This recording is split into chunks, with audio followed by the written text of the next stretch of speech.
Hola, bienvenidos de nuevo a este curso de Linux. Bien, en este capítulo, ¿qué vamos a ver? Vamos a seguir con las redirecciones, en este caso con las redirecciones de entrada.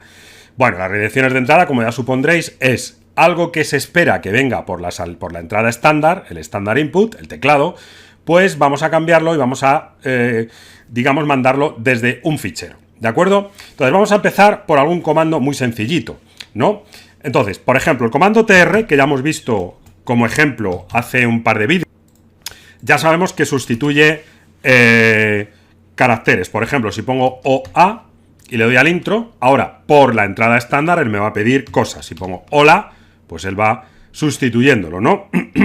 Pongo Pedro, pues me va a ir poniendo unos cambios, unas sustituciones. Por defecto estoy trabajando con el estándar input. Voy a dar al control D para salirme. Pero ¿qué pasa si yo lo que quiero es que me sustituya una serie de caracteres de un fichero? Entonces vamos a hacer un ejemplo.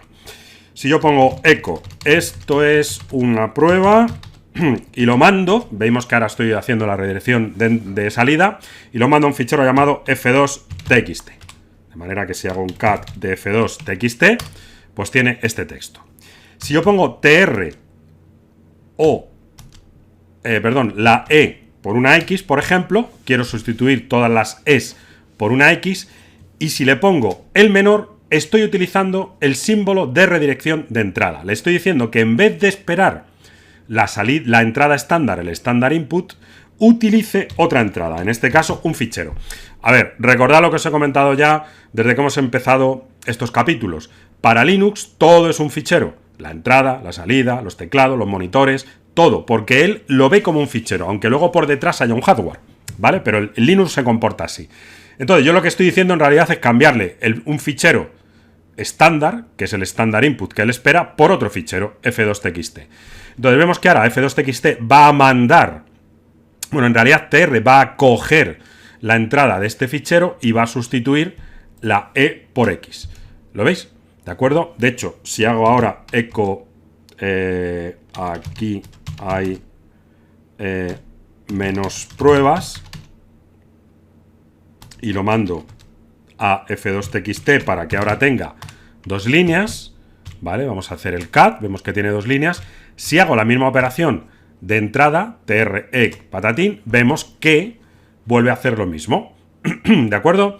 En este caso con todo el fichero, ¿vale? Este es habitualmente una operación muy habitual, perdón por la redundancia, en el uso de la entrada estándar. Vamos a ver otro ejemplo, comando wc. El comando wc, que luego lo veremos, tenemos un capítulo dedicado a él, pero para que os hagáis una idea, lo que vamos a usar ahora, el wc-l nos cuenta líneas, ¿de acuerdo? Entonces yo, por ejemplo, aquí pongo 1, 2, 3, veis que espera la información, ¿por dónde?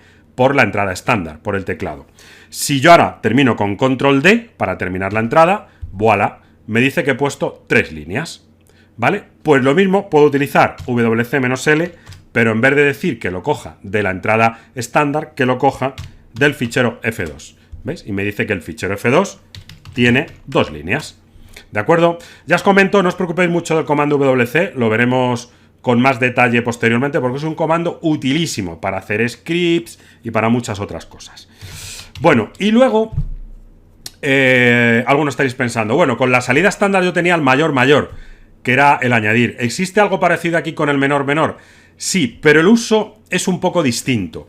Vale, de hecho, esto que os voy a enseñar ahora normalmente se utiliza cuando estamos haciendo shell scripting, es decir, programación dentro de Linux.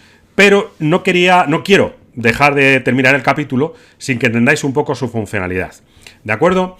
Entonces, vamos a suponer que yo quiero contar palabras, pero hasta que aparezca una en concreto. Perdón, contar líneas hasta que aparezca una en concreto. Por ejemplo, la palabra final. Para eso puedo utilizar el operador menor, ¿vale? Que es menor de la entrada estándar. Entonces vamos a poner un ejemplo. Voy a poner wc-l, que cuente líneas, menor, y aquí le pongo la palabra con la que digo que quiero terminar de contar. Entonces yo le doy aquí al intro y vemos que aparece aquí un mayor. Quiere decir que ahora yo me puedo empezar a poner a contar, a escribir texto, ¿no? 1, 2, 3, 4. Y en este caso, cuando pongo final, él detecta que coincide con esta expresión que le he puesto detrás del menor menor y termina. Y me dice que hay 4 líneas, ¿vamos? ¿Veis? Es decir, esta última no es una línea para él, sino que es fin de comando, digamos. Entonces, alguno pensaréis, esto para utilizarlo en la vida real. Efectivamente, esto se suele utilizar cuando estamos programando, pero es una operación muy útil porque yo le digo ve leyendo y haciendo cosas de la entrada estándar hasta que aparezca una determinada palabra o un determinado carácter. ¿De acuerdo? Veis que es muy, muy sencillito. Por ejemplo, le puedo decir lo mismo, perdón, que me he equivocado, tr, sustitúyeme as por os, mientras no aparezca el término end. Entonces, yo aquí le voy a ir poniendo a la piedra otra, ¿vale? Y ahora le pongo end.